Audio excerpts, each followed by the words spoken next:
coming our way.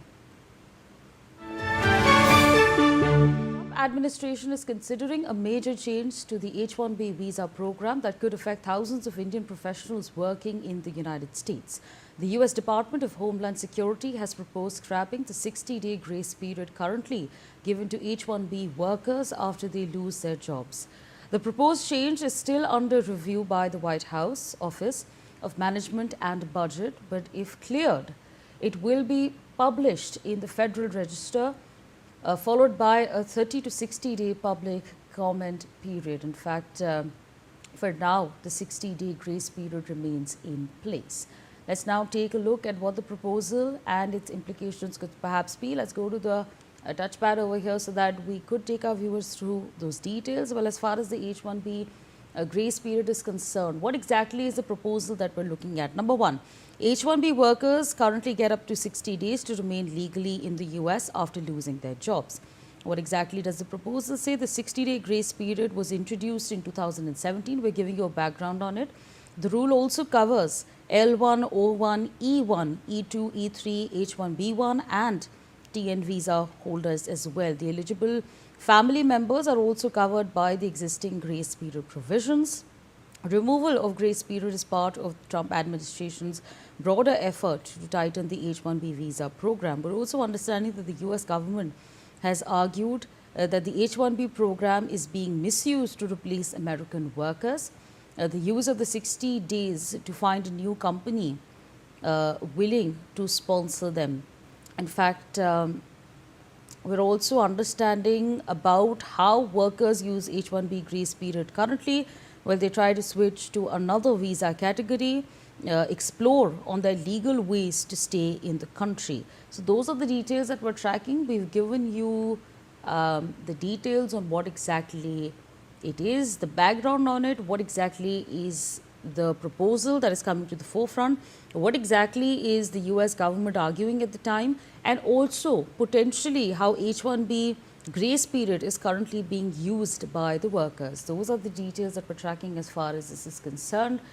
And those are developments that we're tracking. Remember, it has not been put in place as of now. There is still consideration and mulling that is happening, and there's no formal announcement of such sorts, but the information that we're tracking is that they're going to give approximately 30 to 60 days after this announcement is made in order to take in all the information and all the considerations that will be put forth. As of now, things remain the same, but like I said, there is a lot of mulling over that is taking place as far as this is concerned. Let me now go across to a guest that's joining us on the broadcast. Ambassador Yogesh Gupta is with us. Appreciate you, sir, joining us on the broadcast.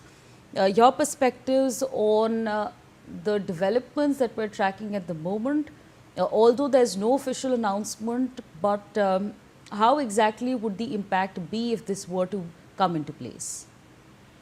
Well, it definitely means that people who are working in the U.S. on H-1B or other similar visas, they will have more difficulties in finding alternate jobs within a period of 30 to 60 days. And it will affect the working of our IT industry and, our IT exports to the U.S., which is a major source of export for India. So that is one. The second thing is that these provisions, though they are liked by President Trump's own constituency, the MAGA constituency, but they are not liked by a whole lot of people in the U.S. industry or the U.S. businesses, and they will definitely not be happy. But then President Trump is someone who is very obstinate, and he pretty much does things as he wants or as he thinks, without consulting experts or without consulting the concerned departments. He runs his own foreign policy. So, in that sense, I think what he's doing or deciding is not something different or something surprising. His policy, his entire policy options are of that category, that is things which he thinks are best for the U.S. So we have a situation that, we have a major partner who is taking these actions without consulting other countries or its friendly countries. That's something that, we have to deal with, and we have to then make adjustments and make amends or, make changes as necessary. All right, so with that, I'd like to thank you for joining us on the broadcast, sharing our perspectives with us on NewsX. We're going to leave it there and shift our focus to some breaking updates coming in from Canada. Canada has